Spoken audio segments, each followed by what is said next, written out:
Hello, everyone. Thank you for joining us today. I'm so excited that you all made the time in your busy schedules to listen to this wonderful group of women that we've assembled that are all leaders in our industry and all from very diverse markets. So thank you again. I hope you enjoy it. And if you have any questions, we will definitely address them at the end of the webinar.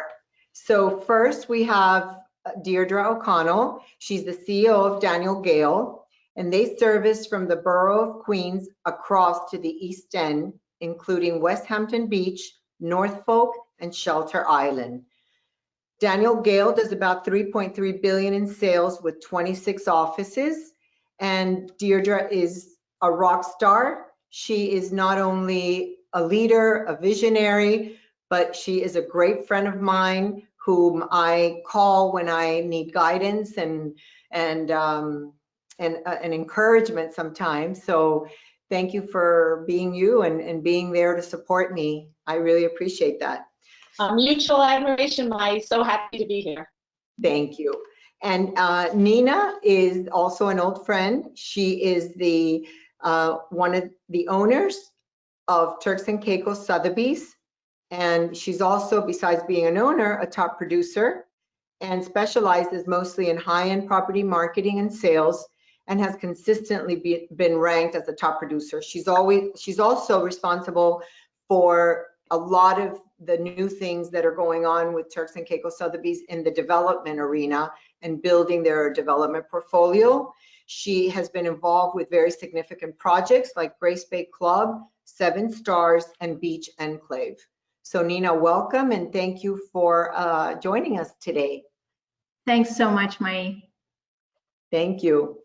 And here we have also my friend, Olivia Sue Decker, who is founder and co-owner of Golden Gate Sotheby's.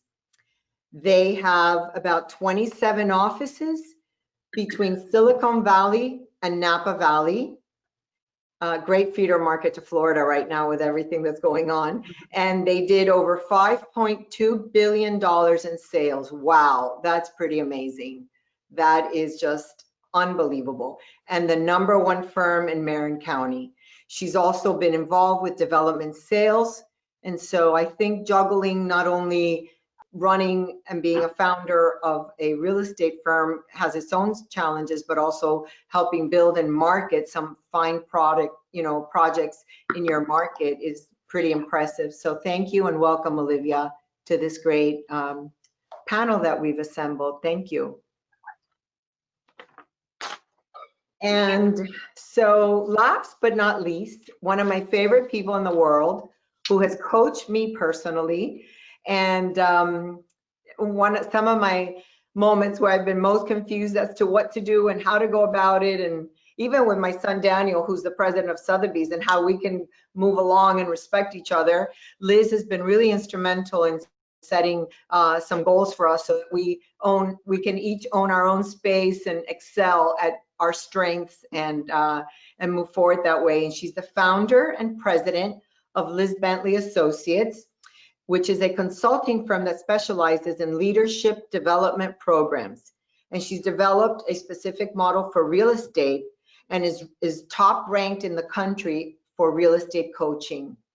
She's recognized as a keynote speaker. She's spoken at a lot of our G&Es and really, got the audience up and clapping and really thinking that, wow, really motivating everybody to be the best that they can be. So she really coaches a lot of executive, and she does coach some of the top teams in real estate in the entire nation, as well as, some of our own agents at One Sotheby's that have really excelled and taken their business from, maybe doing, 5 million or 10 million to going over to, 40, 50 million dollars in sales.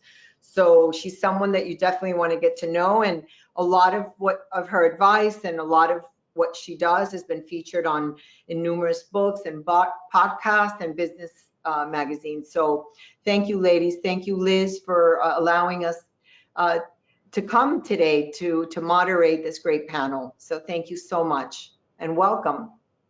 All right. Well, thank you, Mayi, and thank you for that kind introduction. It is so great to be here today. And Mayi is so talented at always figuring out what the hot topic is and diving in and getting it done and bringing everybody forward. And I think right now, when she invited me to come and moderate this panel, I was really excited because I thought this is a really important topic. And this is something that people need to be talking about and discussing and growing themselves around it. And I've had the great fortune of coaching a number of great leaders, female leaders in the real estate business, Mayi being one of them, as well as Deirdre and Nina and all these amazing women. And I've also had the good fortune of coaching a lot of women in corporate America. And so I've really been a part of seeing their journey and seeing their struggle and seeing the evolution that women have gone through in the last 10 years, which has been, I would say, really extraordinary. And I don't just coach women, I coach men. So I get to see their side of it as well and their version of what's going on and hear their inside story and their experiences as they're navigating kind of the new frontier that we're in front of right now, especially with all the changes that we're facing. And as I've watched the changes that women have gone through, I want to point out some of the things that I've seen. One is the awareness that has been built, the awareness to some of the struggle that women face and how to tackle it. There's a lot of issue around pay discrepancy that's real.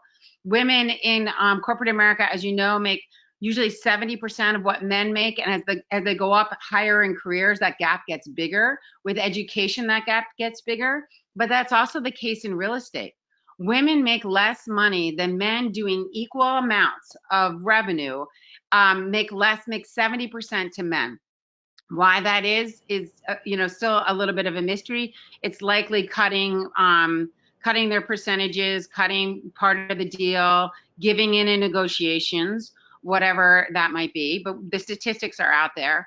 We also see that as women enter fields, for example, like biology, the industry is considered less important, whereas men enter a field, it becomes more important, like computer science. Computer science used to be mostly women, and then as men came into the field, the pay went up and the industry was considered more seriously. We've seen the same thing in real estate, whereas in real estate, in the beginning, we saw a lot of women as agents and men as owners, right? And real estate agents weren't always taken as seriously. As men have come into the industry and really risen as real estate agents, and women have also risen to become owners, we've seen a lot of shift in the industry. So number one, we've seen a lot of awareness. Number two, especially with the Me Too movement, we've seen a lot more dialogue around what's appropriate and what's not, and a lot more conversations around how women can grow.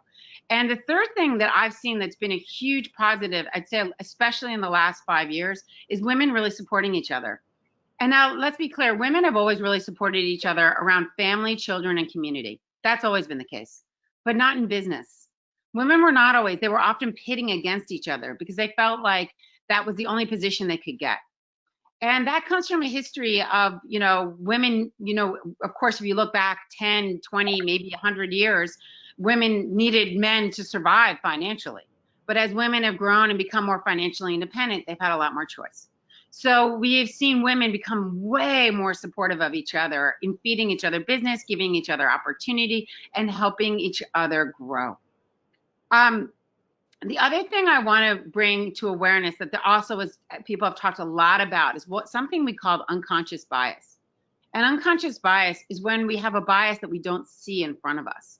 And we've seen that a lot also with men who, for example, are very supportive of superstar women, but not always supportive of the average. And don't give women the benefit of the doubt. So we see men get the benefit of the doubt, and here's what that means. They can make a lot of mistakes and they get another chance. If a woman makes a lot of mistakes, she might not get that chance. So what we're seeing is that as we uncover that unconscious bias, we open more opportunities. We give women more the benefit of the doubt. If she makes a mistake, it's okay. She doesn't have to keep working so hard to survive. We'll give her another chance. It's going to be all right. You don't have to be perfect, right? Because in that old world that we saw behind us, it was a lot of perfection. You had to be perfect all the time in order to survive. And so we're seeing some of that go away in a positive way. So with that said, these are the things that I've seen in all these different industries, in real estate, with owners, in corporate America. And these are all really positive shifts. And now I want to turn it over to our amazing women here and ask them some questions about their lives and their journey and how they've done. So the first question I want to hear is, how did you build your business to success in general? And then how did you do that as a woman, especially? And I'm going to start with Deirdre. Deirdre, can you dive in and answer that question for us? Yeah, of course. I think I have to start at the beginning. How did I get into real estate as a woman, right? And I think a lot of what you said initially about corporate America was that I did work in corporate America, and I actually worked for 2 women. And I had children, and I was doing it. I would say probably an overachiever, working twice as hard as many of the men and other people around me. And the expectations were, there was just a lot of criticism, I think, because I was a working mother, not just a woman, but a working mother, especially, I'm talking the late 80s, early 90s. Yeah. And I had an opportunity to get into real estate and saw that as an opportunity to have more control of my time and my business. And I entered it as a professional, which at that time in our markets anyway, many of the real estate agents were more part-time and this and that. And so it was a great, I think, opportunity for me to enter in as a professional in an industry that I don't think had a lot of professionalism at the time. And I grew my business and my everything through relationships. I was really great with relationships. I was involved in many, many things. At that time I started, I had 2 children. I ended up having 5 children. So they were my, they were out there helping me meet people too, which helped me grow my business. And eventually I opened my own company, and I had a couple of offices. And I really think it was my ability to nurture relationships with my agents, with my community, with the customers and clients. And I have to say, I know men, it's not a man or woman thing, but I think many women are better at that. It's more natural. And I think that helped me grow my personal business when I was a real estate agent, and certainly helped me grow my company when it was mine. And when I sold to Daniel Gale Sotheby's, it helped me grow the territories I was in charge of growing. It helped me grow the offices I was in charge of, because I think I come to it from a perspective that if you can manage people well, that inspire them to grow and be the best they can be, then they do their job even better. And that is, it's a full-time job, but at the same time, you're helping them be better in their own business, which then comes back and helps you. So that's been a lot of my focus. I also have to say, as women, as a woman, I've been extremely fortunate. I've had incredible female role models. Pat Peterson, who owns our company, has been an incredible role model. Liz has been a great role model, Mayi. And when you have people around you that are understand the struggles that we have, and you see them succeed, it makes you better. So I also approach it as I have an obligation to pull other women along on the journey as well. So I'm grateful for where we are. I think we are blessed to be women right now in this industry. It has changed tremendously since I started in 1991. When I started, most women were mostly in the role of salespeople, and men were the owners. And even as I go to a lot of the industry events now, there's still a dominance of men, but we are more and more represented every time I go, and that's the way it should be. It should be a balance. You know, I want to jump in, because the audience may not have heard this as clearly, and I know Deirdre very, very well. She has 5 children. I'm going to give a visual because she has 5 children. What's so fabulous about her, and this was another thing she did, is she really made it a family affair. I mean, her kids were out at events in the community, giving out cookies and baking them, and supporting. And she made it a family affair. Where everybody in her family, and think about what a great mom that is right there, right? Everyone's working and helping and supporting her business, but also that, she just got everybody involved. And that's another just unique quality, right? That she did as a mom and as a woman and as a leader. And I do think we do that particularly well as women. People would say, well, how do you balance the kids and the family and work? I said, I don't do that very well. I kind of do this. And so it works for me too, because she works with her son. That's right. That's right, Mayi. You're good at that. But yeah. So Mayi, why don't you tell us your story? Because you have such a great story too, and so interesting. Why don't you tell us how you built your success?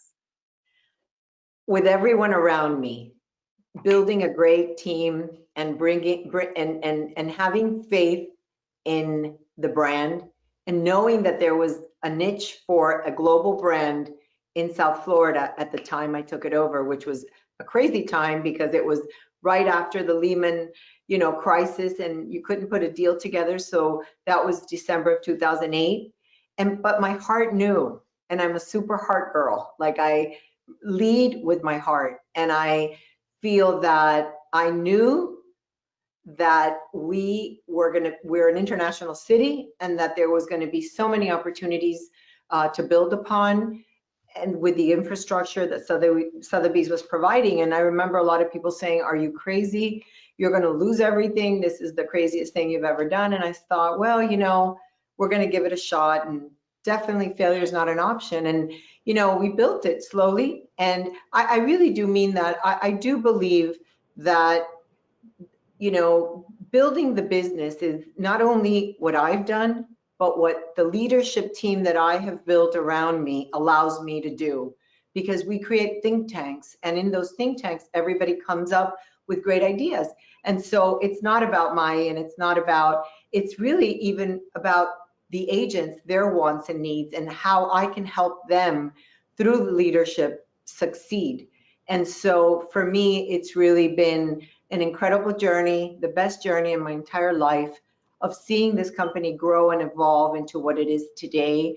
And there's nothing that makes me happier when I see agents succeed and start, and then they either get coaching or they really focus. A lot of times is, we have people that are in it but are not really in it and don't take it seriously. And I remember when I was an agent, I said, I'm just going to do this because I love architecture. I love interior design. I love people. I love, connecting with people. And I'm going to have to, do my own schedule, and that's going to be great. Well, type A personality, and fast forward, that was like, I was all in before you knew it, and working crazy hours and so forth. So, I really believe that we need each other. We need to rely on each other. We need to support each other. And one of the things that I really discourage a lot at One Sotheby's is, that individualistic mentality, because when we collaborate in groups and we share our struggles and we share our strengths, we only grow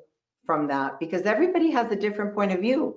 And how beautiful is that, to be able to continue to build your business with new and fresh ideas that people bring to you, which is why we read different types of books, and why we, watch different movies, and from every life experience, we gain something. So I really thrive on that collaborative mentality to build and to grow our business. I want to add to that, because the top agents that I coach always say that a lot of their success comes from their ability to get along with the other agents very well in their markets, and how important that is, and how important it is to collaborate. Even though sometimes you might see that you're competing a little bit, that ability to connect and get along and really work with each other well is so important. I also want to add, Mayi has an incredible talent for optimism and resilience combined. To start a business after 2008 took a lot of courage, and there's just nothing that stops her, but she always does it with a smile on her face and with a lot of grace. So well done, Mayi. Thank you. So let's hear from Nina. Nina, tell us about how you built your success. Oh, Nina, you're on mute. Deirdre and Mayi said a lot that resonates with me as well, but I think I found my way here really initially through a passion for architecture and wanting to be part of a development team ahead of wanting to be in the real estate industry specifically. So that's what initially attracted me almost 20 years ago. And the collaborative piece of it is certainly, I think, a big piece of it.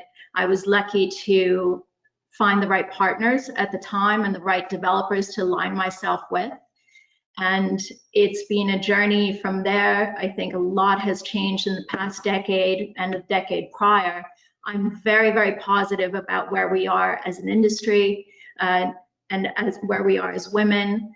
I have had a lot of experience with clients, with my personal life, that really draws on this truth-seeking drive that really, I think, is what motivates every step of the way. I came across my partner about 18 years ago and immediately aligned myself with one of the top developers on the island. And since then, I haven't stopped. Now, you know, the challenges are, for us, I think that we've overcompensated and worked twice as hard in many ways to get to where we are. But I feel very, very positive that the opportunities are endless from here. And I just would say that, you know, from personal experience, some of it's been very in your face for us, and some of it's been very insidious. So the learning of the past decade for me has been learning how to reach out and ask for help, because I think the instinct is to just try to figure it all out on your own and be independent and in an active rebellion to not be dependent on others. You know, part of the journey has been actually reaching out to our network of strong women and men, for that matter, to help us through this growth. Right. That's fantastic. I love that. You said two things that I think are really important, and I want to touch on them more as we go along. But one, that hard work, that, having to work so hard. And that we do see that women often are working harder than men to get to the same place, right? And how we want to be able to let go of some of that. We always are going to work hard, especially you ladies. I know there's no stopping you no matter what, but you don't want to be working twice as hard as someone else to get to the same destination, right? And then the other thing that I love that you said is asking for that help, because you can't be an expert in everything, right? You should always be asking for help and always getting that support around you. That's fantastic, Nina. So Olivia, let's hear from you. Tell us about how you built your success. I started in 1979, so that's a long time ago, 41 years ago. And I'm not only a woman, but an Asian woman, a minority woman. So I had double disadvantage. And so people really predicted I would never succeed. And that was 1979. And in fact, when I got the license, no one was going to hire me. So I interviewed from company to company, and nobody think I could make it. And so there's one tiny little company hired me in 1979. And from there, I actually succeeded my second year. And then everybody want to hire me in my 1981. So Merrill Lynch Realty at the time was #1, the biggest real estate company in the United States at the time, probably in the world too. They had 16,500 agents. So they hired me, and then I became #1 agent in the whole United States at Merrill Lynch Realty in the 1980s. Then in 1988, I left Merrill Lynch. They were for sale, and in fact, Prudential Realty bought them. And I decided I didn't want to join Prudential. I wanted my own company. So I started at the end of 1988, my own company. And again, people predicted I would never make it. So here I am, 32 years later, and I now have 27 offices, and we had $5.2 billion sales last year, and over 650 agents, and we are #3 in the Southeast network by sales value, and so it's a journey, and it's fun. Also, I did. The best thing I did was in 1991, I joined force with my biggest competitor, Bill Bullock, and we became partners, and we started Decker Bullock Realty. And then we start building the company together. And in 2007, Sotheby's approached us and sold us the franchise here. And the first one was Marin County. So we bought that in 2007. And after that, we bought just about I think all of the Bay Area, some of the Bay Area Sotheby's, we bought them, except one. And so we got the Napa Valley, Silicon Valley, the East Bay, and we have 10 offices in Marin County already, and we just bought another one in Redwood City and Burlingame. So we just keep buying other companies, just about all the Sotheby's in Northern California now. And we would love to buy, San Francisco, which is not for sale because that's part of the corporate, it's not a franchise. So we really grow, and we're really enjoying it. It takes a whole team. We got a wonderful team. So it's a village. So, but it's so much fun, and I admire you guys that have children. I don't have any children.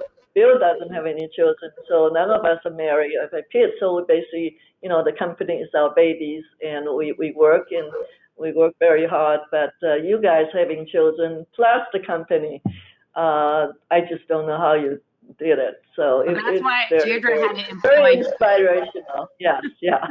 You got kids too, Liz? Olivia, though, but Olivia, I'm glad that you did not let those odds and all those people predicting that you were not going to be a success get in your way, because clearly you were not listening to them for good reason. And you have over 600 children with all your agents. I do have a all question. All the clients are babies. How many of us have heard you're not going to make it? Oh, just about everybody. Yeah, right. I mean, right. And why did they say you weren't going to make it? Why did they say that?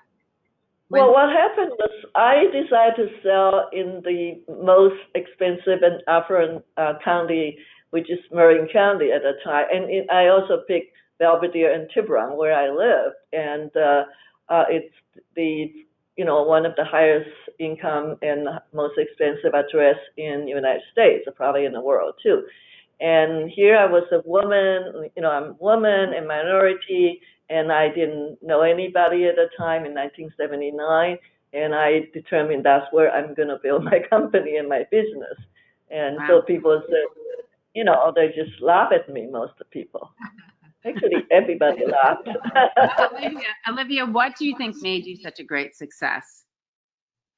Hard work. It's a lot of hard work. And like I said, I don't have any husband, children, or anybody, so I just basically work all the time. I love to, being Chinese, we actually love to work. So I love homes, I love people, I love to work. I just work all the time, and I still work 20 hours a day now. I'm enjoying it. So, yeah. So this is an important message. Service too. I mean, incredible service. I was staged for free. I started staging listings in 1986 when nobody's staging resale homes back then. Development, yes, model home, yes, not a single resale homes. But I started staging for free. I love the design, so I stage all my listings for free. I still do that today. Me personally carrying furniture to my listings. And I introduce my clients' children to get them into the schools they want to get in. I get my client into yacht clubs that I belong to and sponsor them to get into yacht club. I introduce them to doctors and just, lots of services and long hours of working. Full service. So this is an important message for everyone who's listening right now in the audience, who's really still building momentum in their business, right? Who are like in that point, they're at that touch point, they want to break to the next level, because this hard work, right? This is a hard work business. That people really have to put in those hours and put in that due diligence to build, and also have a lot of courage. These women have incredible courage, right? They really defied odds, in all places. And it took a lot of courage to do that. And even in selling today, you have to have the courage to post your stuff and post yourself on social media and talk to people you've never met before and go to events that seem scary because you've got to go and introduce yourself to people and tell them what you do. It takes a lot of courage to succeed in this? Also, you have to invest a lot of money because all the marketing money, it's all, you don't get paid until the home is sold. You have to put up all that money to market it, stage it, whatever you have to do to get the home sold. And all the money is up front. You could be making nothing on that home, and yet you could spend $200,000 just to market that home, and which I done. Yeah. I also loan don't money lose to that clients deal. too. Yeah. Kidding. Yes, I a lot of commitment. I want to ask another question. And I'm going to point this one at Deirdre to start. What do you feel like, Deirdre, as a woman, or some of the hurdles you've had to get over, or characteristics you've had to grow, to kind of rise as a leader in your life? Because you're not just, you started as a real estate agent, but you also became a very big leader. Deirdre's the CEO, as we said, of a very big company. So what are some of the characteristics you had to grow? Well, I think my comfort zone is building people up and encouraging them and taking myself out of the picture and making it about them and having empathy. And I have more humility and empathy for what they're going through. But where I definitely struggled and still do, but I'm getting much better at it, is at the real conflict, where I really had to take that hard line and tell someone what they were really not doing well, particularly people that I respected and worked closely with and had a good relationship with, and didn't want to maybe hit that bumpy road with them. So I would avoid the conflict, which then would make it worse, and then it would end up in some kind of implosion. And I worked really hard with this, and Liz has actually helped me a lot with this. And not only has it made me a better leader, but I believe it's actually helped the company, because I've been able to have conversations early on that needed to be had. I've been able to make hard decisions that more quickly than I would have been able to do probably 5 years ago.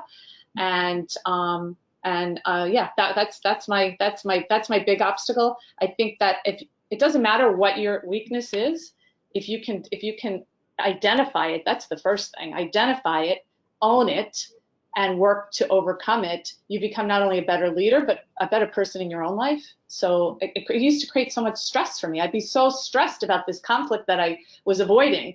And by addressing it upfront with a plan and quickly, conflict is so much better early on. It gets more complicated as you wait. So that's been my big one. And Liz has actually helped me a lot on that. So thank you. But I think this is a really important topic also, because I think agents struggle with this all the time, because they've got to tell their clients bad news, right? Mm-hmm. And they have to manage them through hard stuff. And sometimes they have to tell them truth. And if they don't tell them that truth, what happens? Just like you said, Deirdre, it gets worse. Yeah. If you deal with it up front, it's easier. And I do think for women, conflict can sometimes be even harder to address because of maybe a stereotype that you're being difficult, or you're bossy or bitchy, or whatever B word we want to come up with, right? Whereas men might be seen as just being in charge and being, direct, but that directness can be scary. Do any of you guys, I saw Nina, I saw you nodding your head a lot. Do you want to add into this dialogue? Yeah.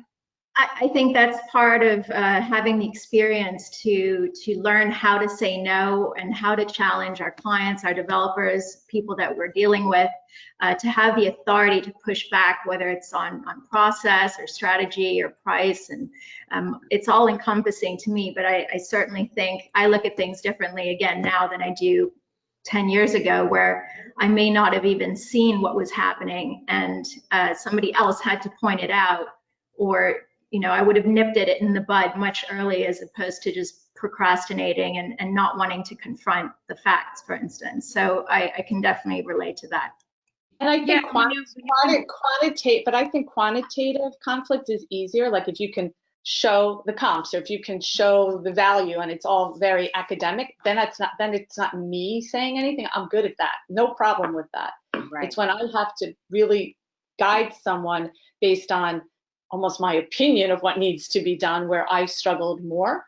It was, this will help you grow. This will help the company grow, and it's and more direction. And so it and then holding them accountable. I think that's the other issue. Not just saying it, but having the the discipline to follow up and hold that discussion accountable. And that was, I'm a really good runner, and I think that's maybe I'm generalizing. For me, I'd rather run around and take care of all the problems and on to the next thing, on to the next thing, on to the next thing. And leave this over here. I don't know if that makes sense. Yeah.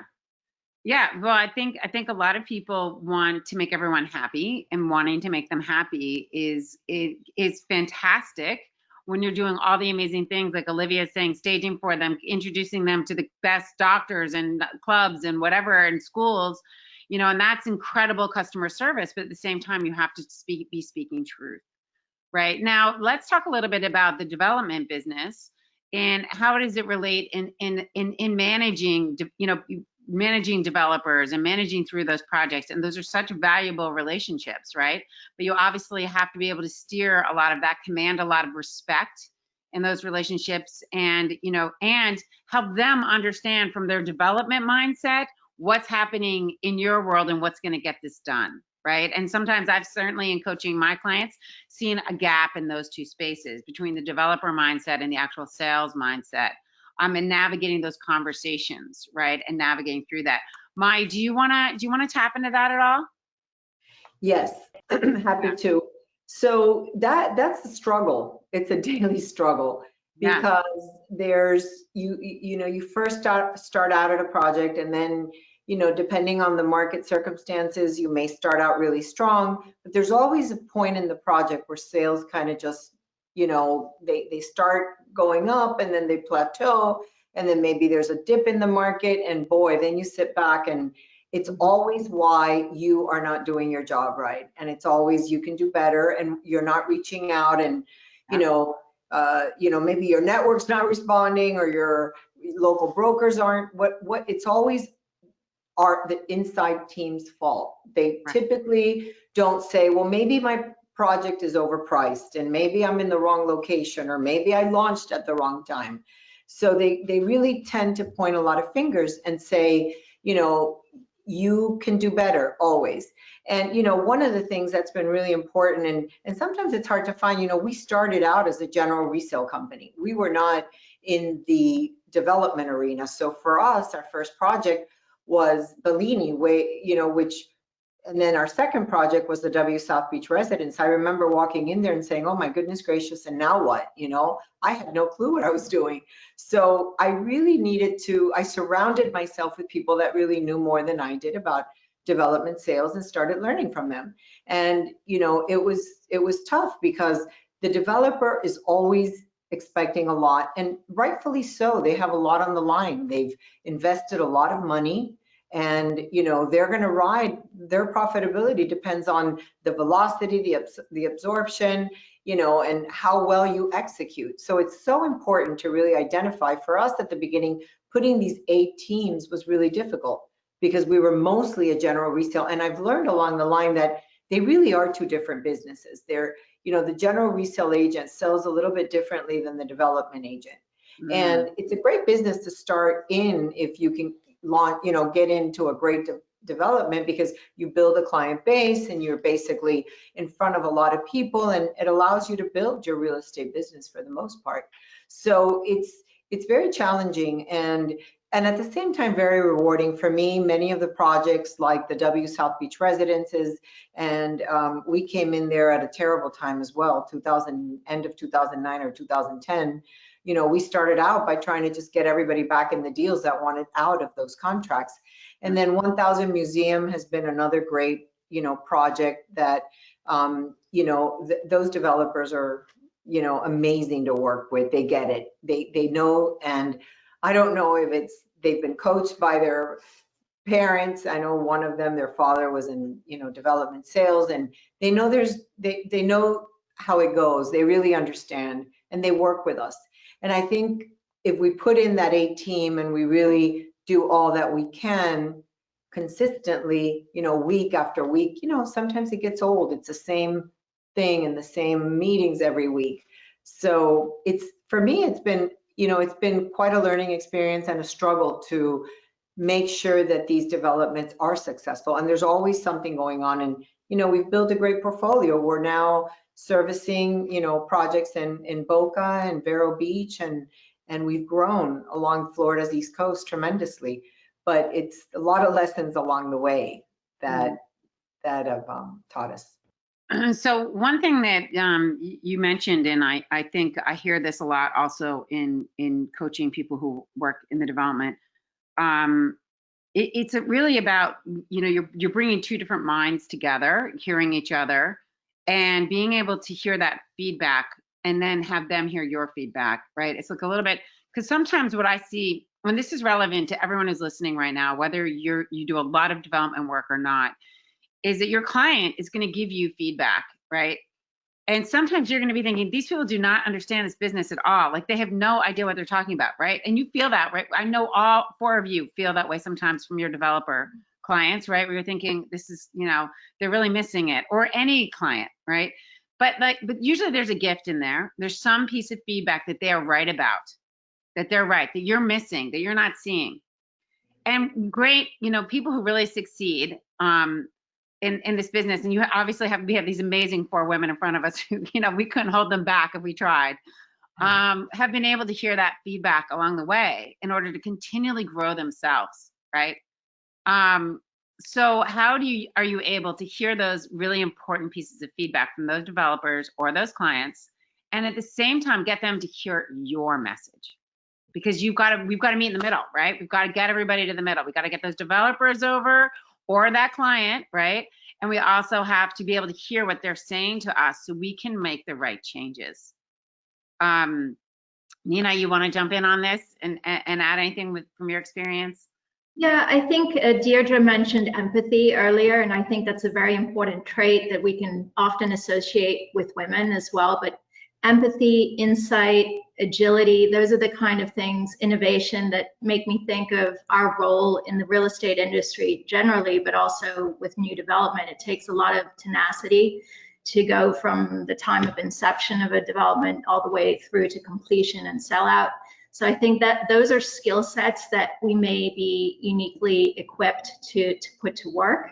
But it is a constant effort of meeting of the minds and the ability to innovate and evolve through different markets, because things do change. Like Mayi said, you have cycles, and I think that tenacity and that insight and that empathy is part of the reason that we're called on by developers to help in this industry. And how do you use that empathy with those developers? Like, describe to us what that really means. That's a word we throw around a lot, right? But what does that really mean to you when you're trying to move somebody? Do you want to jump in, Olivia? Did you raise your hand? Yes, yeah. Go. What we do every day, what I call closing the gap. So the buyer's price and the seller's price. Mm-hmm. So whether it's development or single family resale homes or whatever we sell, it's always buyer want to pay here, the seller want to counter here. So we're just trying to closing gap all the time. I do that every day. It's crazy, but especially the developers are mostly macho men. So they are more bully. They think this is the price they want, and they got a beautiful project. No matter what you say, they don't really believe what you say. They get a lot. The more they down what it's worth, the more they think it's worth that, right? Yeah, I mean the sellers think their home is a palace, and the buyers think their home is a teardown. So that's how we start with closing these two gaps. And whatever you tell the seller, what buyer tell you, they offer a low price, and you tell the reason why they offer. And seller never agree. They always blame you. Hey, go get a higher buyer. I don't care what they say. My home is wonderful. This is the price I want. So we just need to close that gap every day. And I call it the Chinese water torture. I'm Chinese, so you have to be dripping, you drip the water on their forehead every day until they say yes. So the buyer, seller, both sides, got to have to keep working on them. And it takes time. It takes a lot of convincing. And they don't want to hear it. You tell them this incredible house, and you said this house is a tear down. They just don't really listen.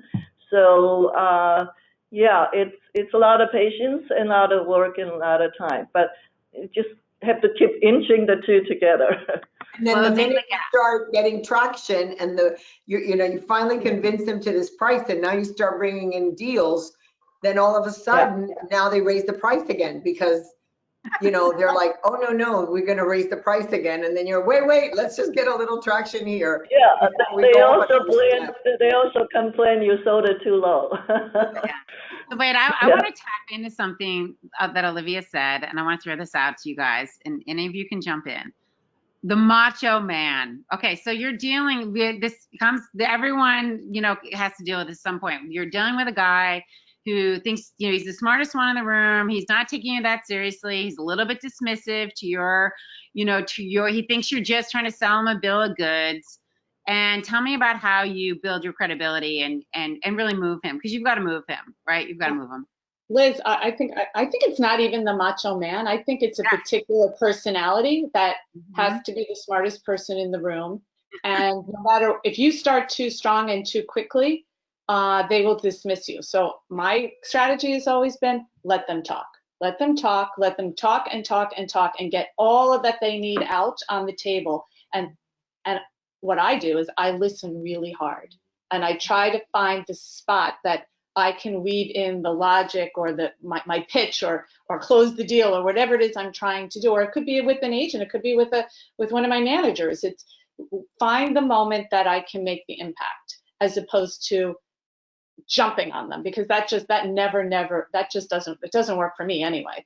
And I think that you can't overspeak. It doesn't work if you try to overtalk that personality, because the more you talk, the more they talk, and it escalates and you don't get to a resolution. You end up them dismissing you for your credit. They don't think you're credible. They don't have confidence in you, or they distrust you, or they can't stand you because you're the bitch now.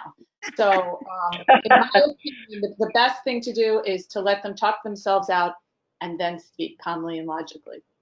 I love it. And the key, I want to make sure everyone heard this, was really listening. Really listening. Because sometimes I know a lot of people, when someone starts going, a lot of people start tuning it out and thinking about what they want to say instead of really hearing that person.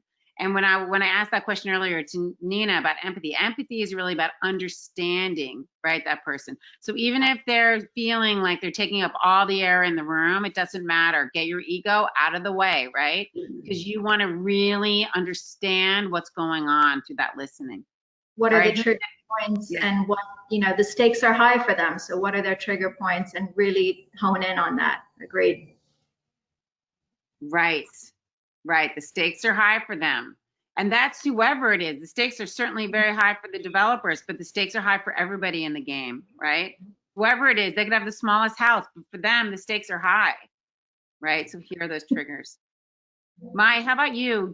What's your strategy? Well, I was just going to add that, one of the things I think that has helped us grow our development division tremendously, honestly, has been having the Sotheby's International Realty brand behind us.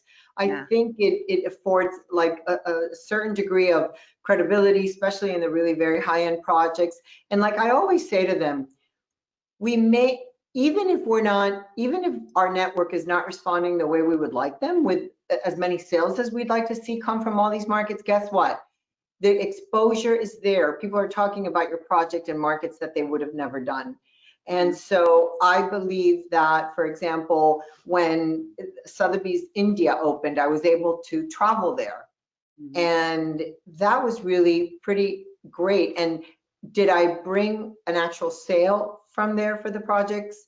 Maybe not, but guess what? They all know about all the projects in Florida's East Coast that one Sotheby's represents. And I think that it's like when you meet them, you formulate a marketing plan, and that marketing plan has many different components to it. There's the print version, which a lot of people aren't doing, then there's the digital exposure, and then there's, in the past when we weren't going through COVID, there was a lot of travel involved. So I think the ability to be able to connect to our affiliate network both nationally and internationally is something that the developers really like. And I truly believe that it has helped us give these projects tremendous exposure, and we're experiencing it now with 1000 Museum. It is an international acclaimed product, it's Pritzker Price, architect. But the inquiries that we receive and the people that we've talked to about the project, I was lucky enough to have the auction house host a dinner for me with Zaha Hadid in London. And, those are things that the developer really likes all of that. And it's like when you put a print out, what are the odds that you're going to get a sale out of it? No, you're doing it for exposure mostly. So I think that truthfully, our brand plays a very important role in our growth in the development division.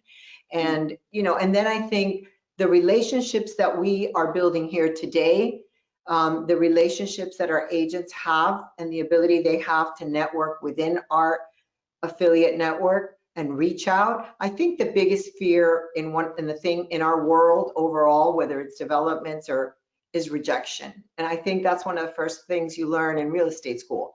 You're asked to make calls and then you're rejected. And, it takes a lot to pick up the phone and call an agent in Long Island or Turks and Caicos and say, hey, my name is Mayi and I'm with One Sotheby's. And, but I tell them to do that all the time because that is how you build relationships. That's how, I met Olivia in one of our networking events and we connected. And I'll tell you a story, Olivia.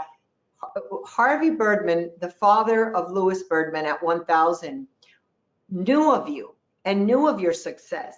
And 3 years or 4 years ago started saying to me, you need to meet this woman. She's just on fire and this is what she does. And so that was, then full circle. And here I am, I made Olivia and at one of the events. So I do think that we do have an edge with our brand and building those relationships, as Deirdre said.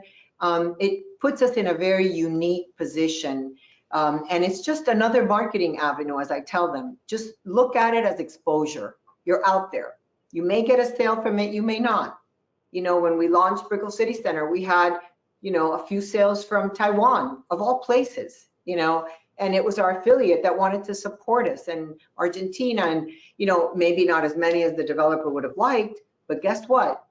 They knew about the project, and that has a domino effect that will maybe 3 years down the road in a different market or when their currencies, are in a position to come out and buy, then they'll come out and they know of the project. So I think it saves them marketing dollars in the end. And I think that's really, really important. And Mayi, I just want to add also that not only do we have the global exposure and the national exposure, we are all experts in our own local areas. And that's something that a lot of the other firms can't offer either. I mean, we are all owned and operated and committed to our local areas. So when we have these new developments, we can present our communities stronger than a company coming from another place to represent the new development. So it's the perfect combination, in my opinion. Yeah. Well, two things too. I just want to make sure everybody heard that Mayi said that I think is important is that, she said, look, I went to India, maybe I didn't get a sale there, but it's that ability to think big. And I do think the Sotheby's brand gives you that ability to think big, and whether it's in your local area or beyond that you really are thinking bigger. One of the other things she said that I think is really important to capture is that you're going to get rejected. This is a business, success. That Michael Jordan piece just came out, and one of the things he said is like, he just lost and lost and lost in order to win, right? To become a great winner, you got to do a lot of losing. And this is a business with a lot of rejection. I mean, Olivia, your story is so incredible. I mean, I can't imagine the amount of rejection, that number of times you probably had to get back up. I mean, first of all, you had all these things going against you and you picked the most expensive place to hang your shingle. Talk about courage, right? But I mean, right, it's like, and I know that this audience is looking at all four of you and thinking, well, I mean, these women are so amazing. How could I ever be like this, right? Because you guys are all so amazing. But it was so much to get there, right? So we have a minute. I just want you to each give me a laser thing for this audience to take away. One thing you want this audience to remember. Olivia, can you go first? It's pretty simple. It's just work hard and be good to clients and work smart and listen. I call it listen aggressively. So seller and buyer, a lot of time they don't even know what they want. Buyer, a lot of times don't know what they want. They're looking, shopping, they're online or visiting properties, And Good. then, and often they tell you this is what they want, they end up bought totally different. So you have to really listen between the lines and Yeah. see exactly, what they're looking for and what they want. And sellers, Okay, wait, always Olivia, I'm gonna have to move yeah, on because we're gonna come out of yeah. time, but listen aggressively. Okay. Love it. Okay, Yeah. Nina, what's your thing? What's your piece for everybody? My piece would be to embrace the opportunity in front of all of us right now. I think it's an amazing time, a lot of shift going on, to feel really empowered, but also not to diminish your successes. So internalize your successes. Yeah. Good. I love that. Thank you. Thank you for adding that in because we didn't cover that. Very good. Don't diminish those successes. Deirdre, what's your piece for this audience? I think I've always embraced the challenge, and as Nina just said, and I think that it's not just today, but always just jump in at the opportunity. It's okay. It's okay if it doesn't work out, but you have to try. And if Don't you be afraid. realize, if you do as Olivia says, and you work really hard, and you jump in and you try, you're always going to end up better than you were yesterday. Love it. Okay, Mayi, what's your parting words for us? Be passionate, live in gratitude, listen to that little heart, that little inner voice inside, which always has the answer for you. Just be aware and listen. And don't forget to write those gratitude notes every day, because when we live in gratitude, we really are able to expand and bring good energy to all of those around us, which is so very important. Because you can walk in a room and bring in light and energy, or you can come in, with everything we've all faced lately, and be down and resilience. I think that we have all seen our industry be so resilient and adaptable, and has adapted so well to all of the challenges that we have all faced these 9 or 12 weeks. So that's it. All right, guys, thank you so much. Thank You guys you, are all everyone. incredible. Thank you. Oh, and one last thing, make sure you follow these ladies. They are amazing. Friend them on social media and follow them. All 4 of them are incredible, and you want to follow their stories because they're amazing and they're doing incredible things and they're changing the world. So stick with them and follow them. All right, Thank you, bye, Lily. everybody. Bye, everyone. Thank you.